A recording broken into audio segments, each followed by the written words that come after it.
नमस्कार दोस्तों, स्वागत है आप सभी का आज के मुख्य समाचार के इस वीडियो में। जी हां दोस्तों, मोदी सरकार की तरफ से बड़ी और महत्वपूर्ण खबर की अपडेट निकल कर आ रही है, जिसकी सटीक जानकारी हम आपको इस वीडियो में देंगे। बस आप इस वीडियो के साथ अंत तक बने रहें। इसी के साथ दोस्तों, आज की बड़ी खबरों में आपको बताएंगे कि मचेगी भयानक तबाही, इन राज्यों में भारी बारिश शुरू, भीषण चक्रवाती तूफान को लेकर हाई अलर्ट जारी। और अगली बड़ी खबर की बात करें तो फिर खुला पाक का काला चिट्ठा, मारे गए जैश के 4 आतंकियों के गैजेट से भारत को मिला ये सुराग। आगे जानेंगे इस खबर के बारे में। और अगली बड़ी खबर की बात करें तो गूगल पे से अब फ्री में नहीं होंगे पैसे ट्रांसफर, डिजिटल पेमेंट पे ऐप यूजर्स को देना पड़ेगा चार्ज। जरूर जान लें इस बड़ी खबर के बारे में। और अगली बड़ी खबर की बात करें तो भारत ने स्नैक वीडियो समेत 43 और मोबाइल ऐप पर लगाई पाबंदी, मोदी सरकार ने चीन को दिया एक और झटका। और अगली बड़ी खबर की बात करें तो लव जिहाद के खिलाफ अध्यादेश लाई योगी सरकार, सजा के साथ देना होगा 25,000 रुपए जुर्माना। आगे विस्तार से जानेंगे इस खबर के बारे में। और अगली बड़ी खबर की बात करें तो 1 जनवरी 2021 से मोबाइल नंबर में बिना शून्य लगाए नहीं हो पाएगी बात, जाने क्या है नियम नया। और अगली बड़ी खबर की बात करें, यात्री ध्यान दें, कोरोना रिपोर्ट नेगेटिव है तभी कर सकेंगे बस और ट्रेन हवाई जहाज की यात्रा। पूरी खबर जानने के लिए बने रहिए हमारे साथ। जी हाँ दोस्तों, ऐसी और भी कई बड़ी खबरों की अपडेट निकल कर आ रही है, जिसकी सटीक जानकारी हम आपको इस वीडियो में देंगे। लेकिन उससे पहले आपसे एक छोटी सी रिक्वेस्ट है कि मुझे इस वीडियो को बनाने में बहुत मेहनत लगती है, तो इस मेहनत के लिए वीडियो पर एक लाइक जरूर कीजिएगा। साथ ही वीडियो में नीचे दिए गए इस लाल बटन को दबाकर चैनल को सब्सक्राइब कीजिएगा और इस घंटी को भी दबाइए ताकि आपको दिन भर की बड़ी खबरों की जानकारी लगातार मिलती रहे। तो चलिए दोस्तों, एक एक करके सभी बड़ी खबरों के बारे में जान लेते हैं। तो दोस्तों, आज की पहली बड़ी खबर की अपडेट की बात करें तो मचेगा भयानक तबाही, इन राज्यों में भारी बारिश शुरू, भीषण चक्रवाती तूफान को लेकर हाई अलर्ट। जी हां, दक्षिण भारत में निवार तूफान की वजह से भारी बारिश हो रही है। इस तूफान को लेकर मौसम विभाग की तरफ से हाई अलर्ट जारी किया जा चुका है। बता दें कि बंगाल की खाड़ी में सक्रिय हुआ तूफान निवार आज तमिलनाडु के तट से टकराने वाला है। कहा जा रहा है कि बंगाल की खाड़ी के दक्षिण पश्चिम खाड़ी पर स्थित चक्रवाती तूफान निवार अगले 12 घंटे के दौरान एक भीषण चक्रवाती तूफान का रूप ले सकता है। मौसम विभाग का कहना है कि आज शाम 5:30 बजे से पहले तूफान 145 से 150 किलोमीटर प्रति घंटे की रफ्तार से टकराएगा। हालांकि कहा यह भी जा रहा है कि अगर देरी हुई तो तूफान कमजोर भी पड़ सकता है और इससे लोगों को राहत मिलेगी। निवार तूफान के चलते दक्षिण भारत में तेज बारिश हो रही है। तमिलनाडु, आंध्र प्रदेश और पांडिचेरी में अभी से बारिश जारी है। वहीं चेन्नई में हो रही भीषण बारिश के चलते कई जगहों पर जल भराव हो गया है। तूफान के खतरे वाले इलाकों से लोगों को निकालने समेत एहतियाती उपाय सरकार की तरफ से बचाव के अभियान चलाए जा रहे हैं। तूफान से निपटने के लिए प्रभावित राज्यों में एनडीआरएफ की कई टीमें तैनात की गई हैं। वहीं मछुआरों ने भी अपनी अपनी नावों को बाहर निकाल लिया है और उनके साजो सामान को सुरक्षित ठिकानों तक ले जाने के लिए जेसीबी की मदद ली जा रही है। इस बार तूफान के निशाने पर तमिलनाडु, आंध्र प्रदेश, पांडिचेरी और तेलंगाना है। मौसम विभाग ने हिमाचल प्रदेश के लिए भारी बारिश और बर्फबारी को लेकर येलो अलर्ट जारी किया है। इस तूफान का असर पूरे देश पर होगा। और अगली बड़ी खबर की बात करें तो भारत ने स्नैक वीडियो समेत 43 और मोबाइल ऐप्स पर लगाई पाबंदी, मोदी सरकार ने चीन को दिया एक और झटका। जी हां, भारत सरकार ने 43 मोबाइल ऐप को बैन कर दिया है। सरकार ने IT एक्ट की धारा 59A के तहत इन ऐप्स को ब्लॉक किया है, यानी कि अब भारत में यूजर्स इन ऐप का इस्तेमाल नहीं कर पाएंगे। इससे पहले जून, जुलाई और सितंबर में भी भारत ने चाइनीज मोबाइल ऐप को बैन किया था। सरकार ने अब जिन 43 ऐप को बैन किया है उनमें स्नैक वीडियो जैसी कई लोकप्रिय ऐप शामिल हैं। टिकटॉक पर बैन के बाद स्नैक वीडियो तेजी से उसके विकल्प के तौर पर उभर रहा था। ये भी चाइनीज ऐप है। इन 43 मोबाइल ऐप के खिलाफ कार्रवाई इसलिए की गई है कि सरकार को इनपुट मिले थे कि ये भारत की संप्रभुता, अखंडता, सुरक्षा और पब्लिक ऑर्डर के प्रति पूर्वाग्रह वाली गतिविधियों में शामिल थे।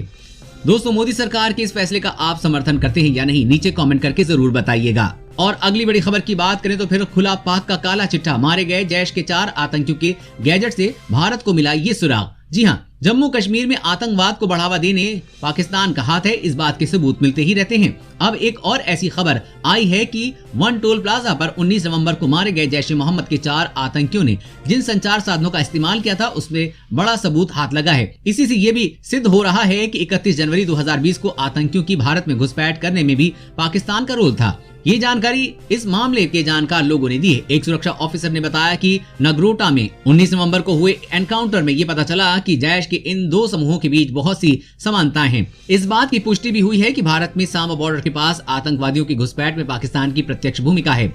हाल ही में पता चला है कि 19 नवंबर को मारे गए आतंकियों ने पाकिस्तान की तरफ से 200 मीटर की सुरंग के जरिए भारत में घुसपैठ की थी। इससे पाकिस्तान एक बार फिर से बेनकाब हुआ है। और अगली बड़ी खबर की बात करें तो गूगल पे से अब फ्री में नहीं होंगे पैसे transfer, digital payment app users को देना पड़ेगा चार्ज। जी हाँ, डिजिटल पेमेंट प्लेटफॉर्म गूगल पे के यूजर्स अब फ्री में किसी को पैसे ट्रांसफर नहीं कर पाएंगे, यानी कि उन्हें इसके लिए चार्ज देना होगा। गूगल पे जनवरी 2021 से पीयर टू पीयर पेमेंट सुविधा बंद करने जा रहा है। इसके बदले कंपनी की तरफ से instant money transfer payment system जोड़ा जाएगा। इसके बाद यूजर्स को मनी ट्रांसफर करने पर शुल्क देना होगा। हालांकि कंपनी ने अभी ये नहीं बताया है कि इसके लिए यूजर्स को कितना चार्ज वसूला जाएगा।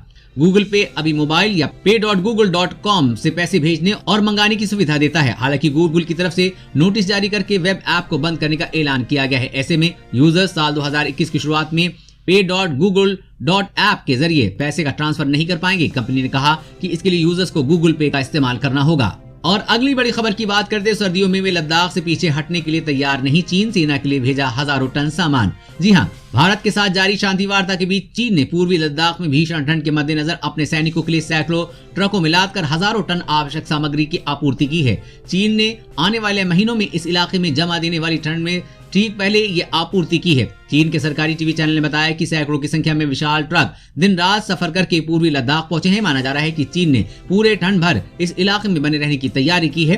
चीन और भारत के हजारों सैनिक इस इलाके में आमने सामने मौजूद हैं।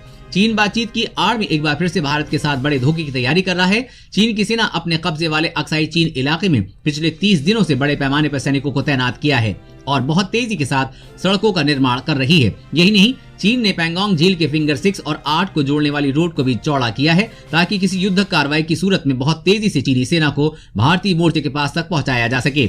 एक रिपोर्ट के मुताबिक चीनी सेना की इस कार्रवाई से स्पष्ट संकेत मिलता है कि वो अक्साई चीन में लंबे समय तक डटे रहने की तैयारी कर रहा है। और अगली बड़ी खबर की बात करें तो लव जिहाद के खिलाफ अध्यादेश लाई योगी सरकार, सजा के साथ देना होगा 25,000 जुर्माना। जी हां, उत्तर प्रदेश मंत्रिमंडल ने तथाकथित लव जिहाद की घटनाओं को रोकने के लिए एक अध्यादेश को मंजूरी दी है। इसके तहत विवाह के लिए छल कपट, प्रलोभन या बलपूर्वक धर्म परिवर्तन कराए जाने पर अधिकतम 10 वर्ष की सजा और जुर्माने का प्रावधान है। मुख्यमंत्री योगी आदित्यनाथ की अध्यक्षता में हुई राज्य मंत्रिमंडल की बैठक में अध्यादेश 2020 को मंजूरी दी गई है। इसके अलावा मंत्री ने बताया कि इस अध्यादेश के तहत ऐसे धर्म परिवर्तनों को अपराध की श्रेणी में लाया जाएगा जो छल कपट, प्रलोभन, बलपूर्वक या गलत तरीके से प्रभाव डालकर विवाह या किसी कपट रीति से एक धर्म से दूसरे धर्म में लाने के लिए किया जा रहा है। उन्होंने बताया कि इसे गैर जमानती अपराध की श्रेणी में रखने और उससे संबंधित मुकदमे को प्रथम श्रेणी मजिस्ट्रेट की न्यायालय में विचारणीय बनाए जाने का प्रावधान किया जा रहा है। और अगली बड़ी खबर की बात करें तो रूस का दावा, स्पुतनिक वी वैक्सीन है 95% असरदार, इतनी होगी कीमत। जी हां,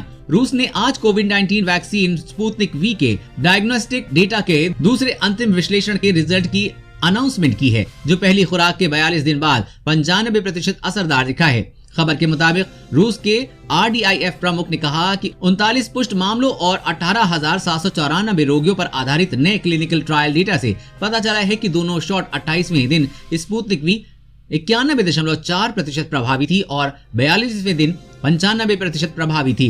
कंपनी के मुताबिक वैक्सीन की कीमत करीब 740 रुपए से भी कम होगी। चर्चा है कि इस वैक्सीन की पहुंच मरीज तक जनवरी 2021 में होने लगेगी। रूस के नागरिकों के लिए ये फ्री होगी। इस वैक्सीन को भारत में भी बनाया जाएगा। और अगली बड़ी खबर की बात करें तो 1 जनवरी 2021 से मोबाइल नंबर में बिना शून्य लगाए नहीं हो पाएगी बात। जाने क्या है ये नया नियम। जी हाँ, देश भर में लैंडलाइन से मोबाइल फोन पर कॉल करने के लिए ग्राहकों को 1 जनवरी से नंबर से पहले शून्य लगाना जरूरी होगा।